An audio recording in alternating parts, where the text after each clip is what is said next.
Programme news watch میں ناظرین ایک بار پھر آپ کو خوش آمدید کہتے ہیں۔ پاکستان کی معیشت اور امریکہ کی جانب سے آنے والی امداد روکنے کی دھمکیوں کے حوالے سے ہماری گفتگو کا سلسلہ جاری ہے۔ ہمارے ساتھ موجود ہیں دنیا نیوز کے انٹرنیشنل افیئرز کے ہیڈ سمیع ابراہیم، اور موجود ہیں ہمارے ساتھ ٹیلی فون لائن پر سابق وزیر خزانہ جناب سرتاج عزیز۔ سرتاج عزیز صاحب، اب اہم نقطہ یہ ہے کہ پاکستان کو سیاسی طور پر کیا کرنا ہوگا، کیونکہ ظاہر ہے کہ جو سیاسی عدم استحکام یہ بھی ایک بہت بڑا مسئلہ ہے پاکستان کی معیشت کے لیے، اور سفارتی سطح پہ اب ہمیں کیا کچھ کرنا ہوگا اس صورتحال سے نکلنے کے لیے؟ دیکھیں، پہلی بات یہ ہے کہ وہاں بھی جس طرح جان مکین ہیں، وہاں کے سینئر ریپبلکن سینیٹر، انہوں نے وارن کیا کہ وہاں پہ ہمارے سٹیکس بہت ہائی ہیں، جلدی میں کوئی ایسا کام نہیں کرنا چاہیے جس میں ہمیں نقصان ہو، بلکہ ہمیں پاکستان کی مدد کرنی چاہیے۔ اسی طریقے سے وہاں پہ ریپبلکن لیڈر ہے لنڈزے گراہم،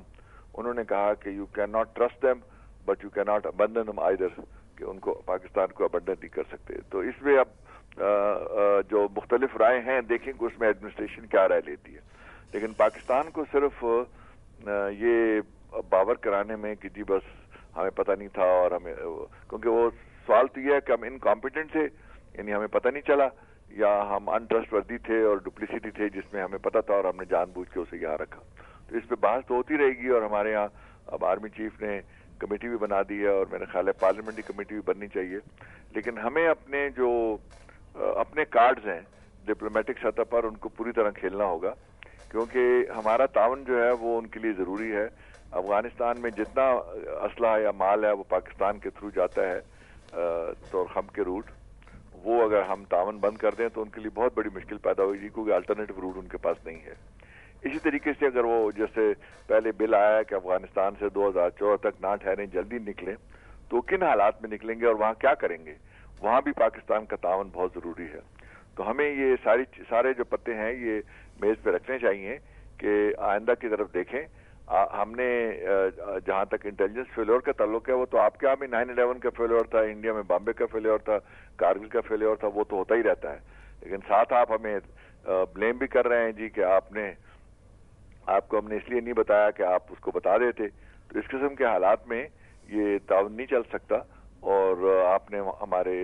جو کچھ کیا اس پہ ہماری کافی قوم میں بہت جذبہ ہے۔ بہت لوگ تو پاکستان میں کہیں گے کہ اسی بہانے سے جان چھڑائیں، کیونکہ یہ پاپولر ریلیشن شپ تو اس وقت نہیں ہے، لیکن ظاہر ہے کہ اقتصادی مشکلات ہیں، تو ہم اگر ڈپلومیٹک سطح پر ایک تو اپنی پوزیشن واضح کریں، اور اس پہ میرے خیال ہے تھوڑی سی کلیئرٹی کی اس لیے بھی ضرورت ہے کہ آرمی اور سویلین گورنمنٹ اور فارن آفس کی طرف سے بیانات جو ہیں ان میں ہم آہنگی آنی چاہیے، اور جو پارلیمنٹری کمیٹی تھی ہماری سیکورٹی کی اور نیشنل سیکورٹی کونسل، دونوں کو فعال کر کے اور حرکت میں لانا چاہیے، تاکہ وہ جو لائحہ عمل ہمیں بتائیں حکومت کو بھی اور فوج کو بھی، اس پہ سارے عمل کریں، کیونکہ اس وقت ضرورت ہے بہت جلدی ایک واضح اسٹریٹجی بنانے کی جس میں ہماری اسٹرینگتھ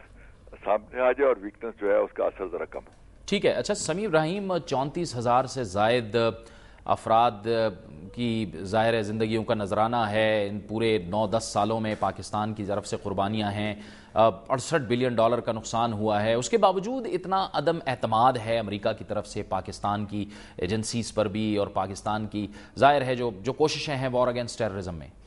دیکھیں جاوید، ایک بڑا اہم واقعہ ہوا کہ اسامہ بن لادن ایبٹ آباد میں جو پاکستان کی ملٹری اکیڈمی ہے اس سے 800 میٹر کے فاصلے سے وہ برآمد ہوئے، تو یقیناً ان تمام اس کی وجہ سے سوالات تو اٹھائے گئے ہیں، لیکن آپ یاد رکھیں کہ جب صدر اوباما نے اعلان کیا اسامہ بن لادن کی ہلاکت کا، تو اس میں انہوں نے پاکستان کو اپریشیٹ کیا، ان کی جو کوششیں تھیں ان کو اپریشیٹ کیا۔ اسی طرح سیکریٹری کلنٹن نے بھی اس تمام واقعے کو جس طرح پیش کیا، اس میں دہشت گردی کے خلاف جنگ میں جو پاکستانی کوششیں ہیں ان کو اپریشیٹ کیا۔ مسئلہ یہ نہیں ہے کہ پاکستان کی اہمیت کیا ہے یا پاکستان کیا کارڈز پلے کر سکتا ہے، ایک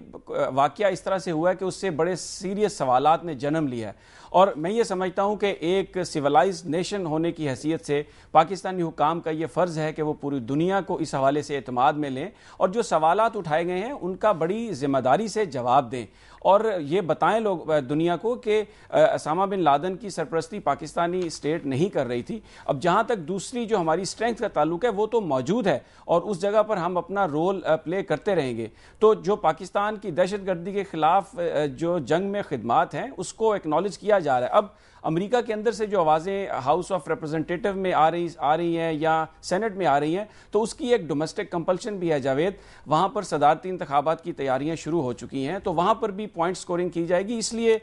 میں یہ عرض کر رہا ہوں کہ یہ بڑا نازک مرحلہ ہے. پاکستان کو بڑی ذمہ داری کے ساتھ ان تمام چیزوں کو جو اس وقت پلے آؤٹ کر رہی ہیں جس میں انڈیا کا رول ہے, پرو انڈین لابیز کا رول ہے, اس کو دیکھنا ہوگا اور پاکستان کی جو کمیونٹی ہے امریکہ کے اندر ان کو متحرک کرنا ہوگا اور ڈپلومیسی میں وہ جو پاکستانی ہے امریکہ میں بڑا رول پلے کر سکتے ہیں اور وہاں پر پاکستانی امیج کو کلیئر کر سکتے ہیں. ٹھیک ہے سرتاج عزیز صاحب, یہ جو امریکہ کے ساتھ ہمارے تعلقات کی نوعیت ہے ہمیشہ سے اور یہ جس طرح سے ان کی امداد آتی ہے اور آج کے اس واقعے کو یعنی آج کی اس پیش رفت کو دیکھنے کے بعد کیا ہمیں اس نتیجے پہ بھی پہنچنا چاہیے کہ ہمیں اس دنیا میں نئی مارکیٹس کو بھی ڈسکور کرنا چاہیے اپنی معیشت کو بہتر کرنے کے لیے؟ روس ہے, چین ہے, سنٹرل ایشین ریپبلکس ہیں, ایران ہے, تو ہمیں نئی مارکیٹس کی بھی ضرورت ہے. ہم اپنی معیشت کو اس کے علاوہ بھی تو بہتر کر سکتے ہیں. ظاہر ہے اس میں نہ صرف یہ کہ ٹریڈ تو ان اینی کیس ہماری باقی دنیا کے ساتھ امریکہ سے بہت زیادہ ہے اور اس کو زیادہ توجہ دینی چاہیے. جو زیادہ مسئلہ ہے وہ یہ ہے کہ ہمیں امداد سے جان چھڑانی چاہیے کہ جو ہمیں بجٹ کے خسارے کے لیے اور اپنے اخراجات پوری کرنے کے لیے اور ترقیاتی عمل کے لیے امداد کی ضرورت ہوتی ہے وہ ہم انٹرنیشنل جو ادارے ہیں ان سے ضرور لیں, لیکن امریکہ پہ اپنا انحصار کم کریں. اور آپ نے دیکھا ہوگا کہ پچھلے 40-50 سال میں 60s میں کولڈ وار میں, پھر 80s میں افغان وار میں, اب 2000 میں جو the war اگینسٹ ٹیرر تھا اس کے حوالے سے ہمیں انہوں نے امداد دی اور ہمارا انحصار ان پہ پھر بڑھ گیا. لیکن درمیان کے جو عرصے آئے اس میں ہم نے بغیر امداد کے گزارا کیا, بلکہ آپ کو یاد ہوگا 98 میں سینکشن بھی لگے ہم پر اور سب کچھ ہوا لیکن ہمارا گزارا ہو گیا, کوئی ایسی بات نہیں ہے. لیکن اس میں قوم میں ایک جذبہ پیدا کرنا ہوتا ہے سیلف ریلائنس کا, اس کے لیے اخراجات کم کرنا ہوتے ہیں, اپنی جو ترقی کا عمل ہے اسے ٹھیک کرنا پڑتا ہے. اگر ہم یہ سارے کام کر لیں تو ہمیں, کیونکہ امداد کا جب ریلیشن شپ ڈپینڈنسی ریلیشن شپ بن جائے تو پھر اس کے سیاسی نقصانات بہت زیادہ ہوتے ہیں. تو ہمیں اب پولیٹیکل جو نظام ہے, جو ہماری پارلیمنٹ ہے, اس کا یہ کردار بنتا ہے کہ وہ ہمیں سیلف ریلائنس اسٹریٹجی کی طرف لے جائے تاکہ اس قسم کے واقعات میں اور اس قسم کے حالات میں, دیکھیں نا ہم نے کتنی قربانیاں دی ہیں افغان وار, اور یہ اسامہ بن لادن کو یہاں لے کے کون آیا تھا افغانستان میں؟ CIA لے کے آیا تھا. اس کے بعد ہم نے کتنی قربانیاں دی, اور 9/11 کے بعد امریکہ کو خطرہ تو ہوگا, کب ہوگا پتہ نہیں, ہمیں تو ہر ہفتے خطرہ ہے, ہر ہفتے بام بلاسٹ ہوتا ہے اور کتنی مصیبت پڑی ہوئی ہے اور آئندہ بھی ہماری ضرورت ہے. وہ سب چیز بھول گئے اور کہہ رہے ہیں اسامہ تھا کہ نہیں تھا اور تھا آپ کو پتہ تھا کہ نہیں تھا. یہ کوئی مسئلہ ہے؟ مستقبل کی طرف دیکھیں تو ان کو پتا ہوگا کہ سارے علاقے میں سٹیکس بہت ہائی ہیں. پاکستان نے آلریڈی 9/11 کی بہت بڑی قیمت دی ہے اور اس کے احساس میں جو ہمارا نقصان ہوا ہے $40 ارب ایک اندازے کے مطابق اب تک ہو چکا ہے 8 سال میں. ہمیں $1-8 بلین دے کے وہ کیا حاصل کرنا چاہتے ہیں. بہت بہت شکریہ, بہت بہت شکریہ سرتاج عزیز صاحب آپ کا, اور بہت بہت شکریہ سمیع ابراہیم صاحب آپ کا بھی. پروگرام نیوز واچ میں وقت ہوا چاہتا ہے ایک بریک کا, اور بریک کے بعد ہمارے اس پروگرام کا سلسلہ جاری رہے گا.